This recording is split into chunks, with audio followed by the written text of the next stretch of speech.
Hello, I'm happy you're here to explore this edition of Web's Essential Guide to Law Firm Website Redesign, where we help you create the next generation website that keeps your clients central to everything you do. My name is Andy Adamson, and in this video I'm going to take you through how to start a website redesign. So I'm guessing if you're watching this, you're probably feeling a combination of excitement and trepidation. After all, this is your opportunity to impress your clients and your peers, so no pressure then.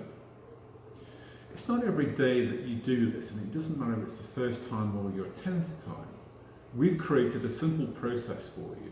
It takes away the pain and it's guaranteed to help you focus in on your clients, which in turn removes internal opinion, and that's a challenge we can all do without.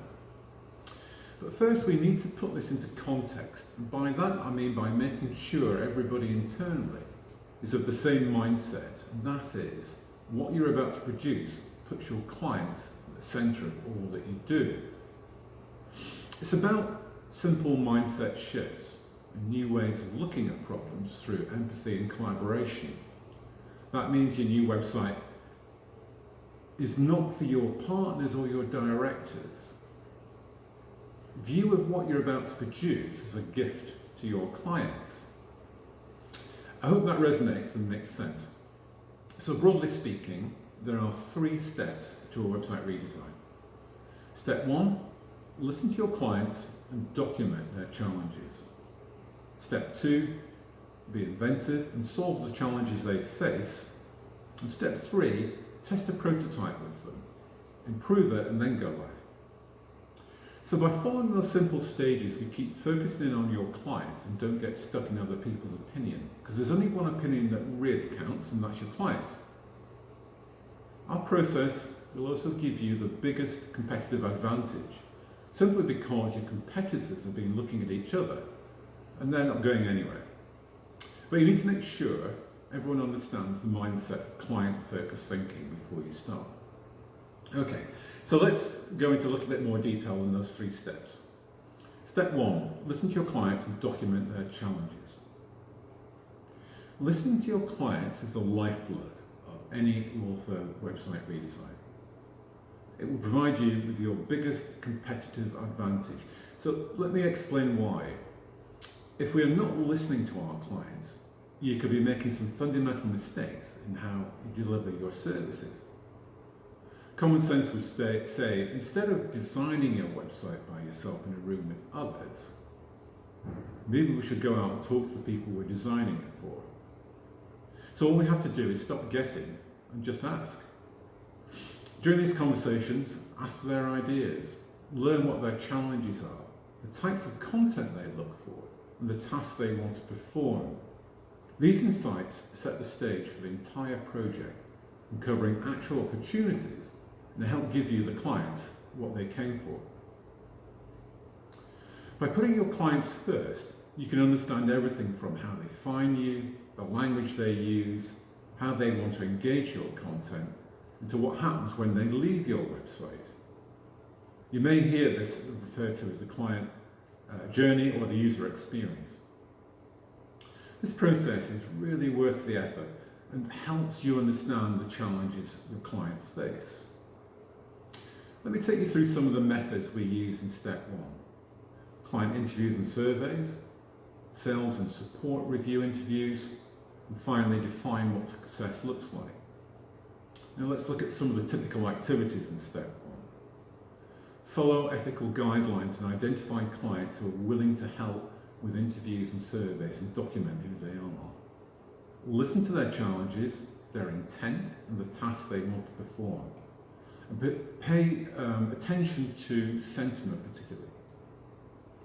Okay, so let's turn our thinking now to step 2.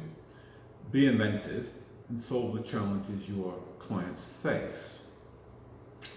It seems we're learning a lot about people, what they do on websites, and their intent.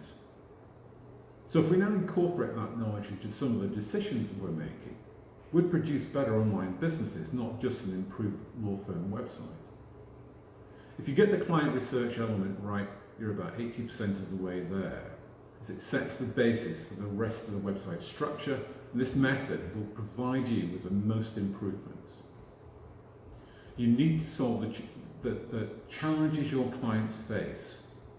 To do that, think about creating client scenarios, how they flow through your website, and specifically focus on creating engaging and content based on what you know of their intent. Now let's look at some of the typical methods used in step 2.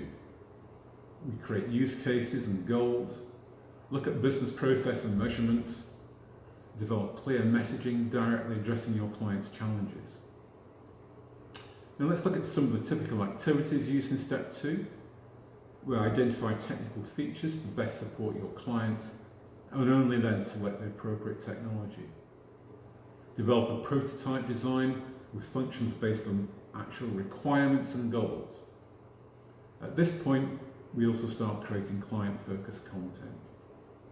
Remember to use the same terminology they used in the interviews and avoid what you use internally.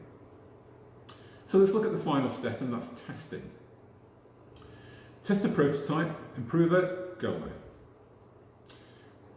We know people don't behave how they say or how we think they will. So that's why this step is so important. That way, you can improve your return on investment by choosing a design that's based on performance and not subjective likes or dislikes. So what do we actually test? You may well have an idea of what's working and what's not.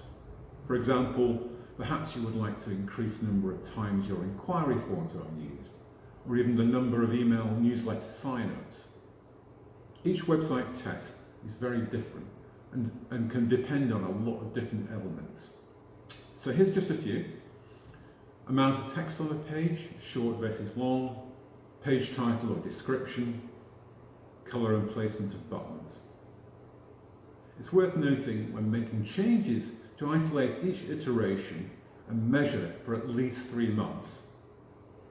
So let's look at some of the methods we use in step 3. Usability and task testing, quality assurance and accessibility evaluation, revisions and optimization. Finally, let's look at some of the typical activities used in step 3. We select the clients that help you in the first initial interviews or surveys, deploy appropriate testing and validation methods to make sure systems work well for the people who use them. Last of all, the final website build converts your creative vision into reality with functionality based on requirements, goals, and revenue. So what you're creating is not just a website, but it's a shared vision across your law firm. So that's it for now, and thank you for listening.